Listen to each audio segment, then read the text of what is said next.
Hey guys, do you know who these people are? No. You never seen them before? Okay, but have you seen these people before? Do you know them? Definitely not? No worries. Do you know these people? Have you seen them before? No. Definitely never? Yeah. Okay, no worries. Do you know these people? Hey guys, do you know these seen any of them before? No. Have you seen them before, ever? No. No worries. Okay, do you know these people? No. Hi there, I'm Micki. I grew up in California. I'm the oldest of 3 children. I was adopted at birth, and my parents had 2 natural children after that, so I have blonde hair and blue-eyed brothers. I'm perpetually single, and I think I must have some gypsy blood in me because I never stay in the same place for very long. Hi, I'm Micki. I grew up in New York, actually, Brooklyn. You don't really hear it in my voice so much these days, but I got a big family. My pop and my brother run a bakery in the neighborhood, and that's where we hung out when we were kids. We'd come by after school and not really help, but basically cause trouble. But our parents liked having us around. A couple of us have moved away. My sister, Fran, she's in Connecticut, and none of us understand why. So she's kind of the black sheep of the family, and I'm supposed to be the sensible one, whatever that means. So what do I do? Well, I'm a mom, so I clean a lot. I call it herding cats, keeping everybody relatively happy, making sure no one kills anyone. My kids are great, and of course I love them to death. They're all getting old enough now they can be left on their own most of the time, so I also have my own business. I'm a freelance editor, so I work with authors who want to self-publish, just help them get their books in shape, proofread, that kind of thing. It's something I was always interested in, and now, working at home fits in with the rest of my life, so it's great. Hi, my name's Ashely. Hi, my name's James. I'm a flautist at the University of York studying music. I actually work behind a bar.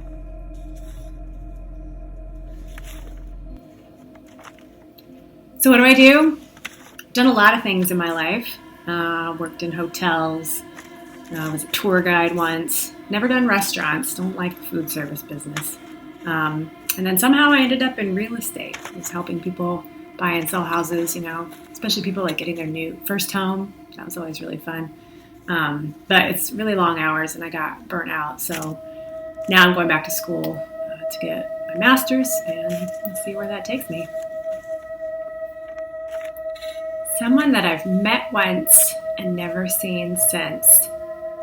Well, I don't know if celebrities count, but in Manhattan, the celebs all the time. You see them running around in their joggers and going to the grocery store. But my friend Sri and I were at the deli, and she sees all these guys in suits, and she's like, "That's the Secret Service." And I was like, "Get out of town! That's not the Secret Service. It's I don't know, guys in suits." But we walked around the corner, and sure enough, at the deli counter, there were like TV cameras and stuff, and it was Hillary and Chelsea Clinton.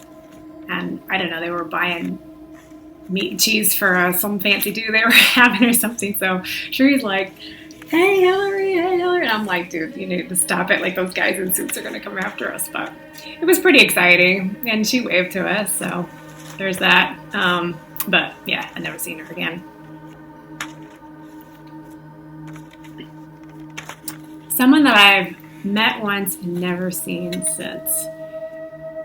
So I was working in a national park at a hotel, and it was the end of the season, and we had to go to this little grocery store a couple miles away to get supplies, and there was a guy at the checkout counter. We were both wearing necklaces, like greenstone necklaces from New Zealand.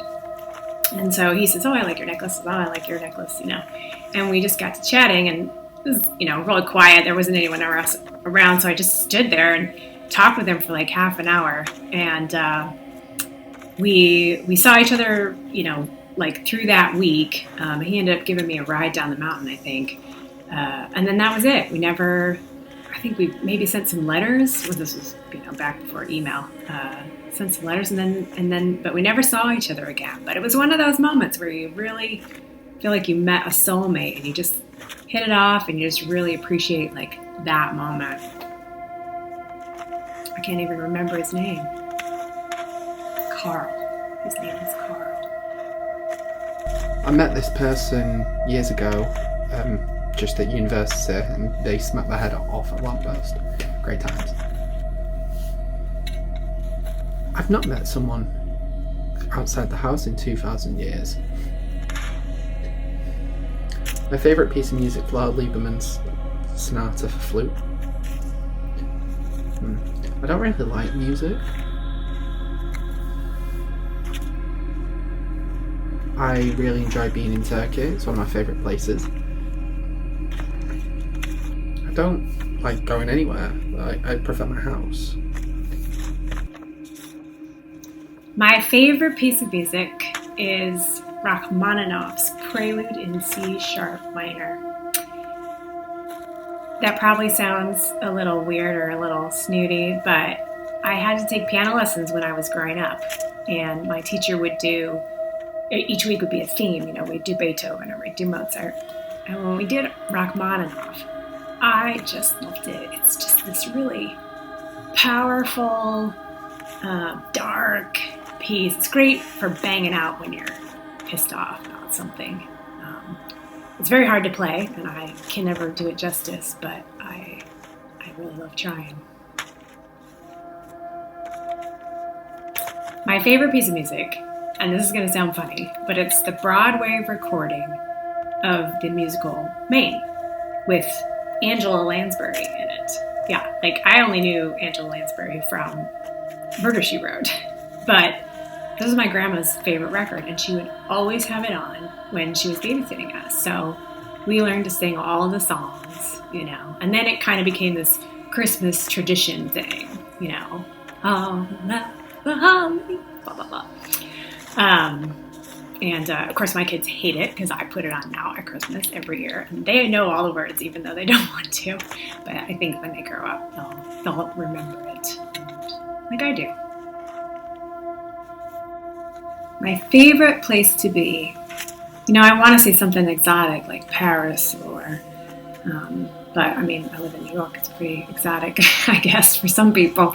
But right now, like what I really value is places where I can get away from the noise and the hustle and the bustle. So there's, on the Lower West Side, there's Battery Park, but right up at the top of it, there's a little sculpture park that, not that many people go to. So if you go to like the Whole Foods in Tribeca between Greenwich and West, and you go 2 blocks west, you get to the water. At the back, and it's really pretty. There's grass, and you can look at Jersey, or you can look at I don't really have that many memories. But it's really quiet and peaceful.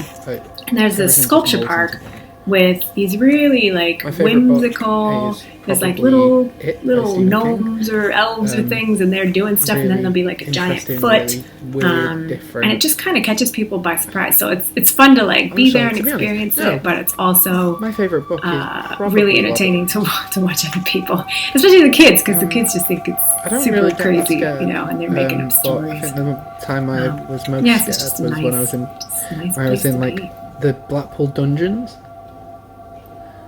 I don't really get scared. My favorite place to be. That's a really hard question for a traveler. Is probably the Big Bang Theory. Very geeky and all that stuff. I think up at the top of the list is Santa Fe, New Mexico. There's just something about the high desert, the way the air is. A famous person. And my favorite spa is there, so that helps. I don't really know that many. And then it's just such a unique place, like the architecture. It doesn't look like anywhere else in the country. It doesn't look like anywhere else in the world, really. Cool. And I just feel like when I go there, I can breathe.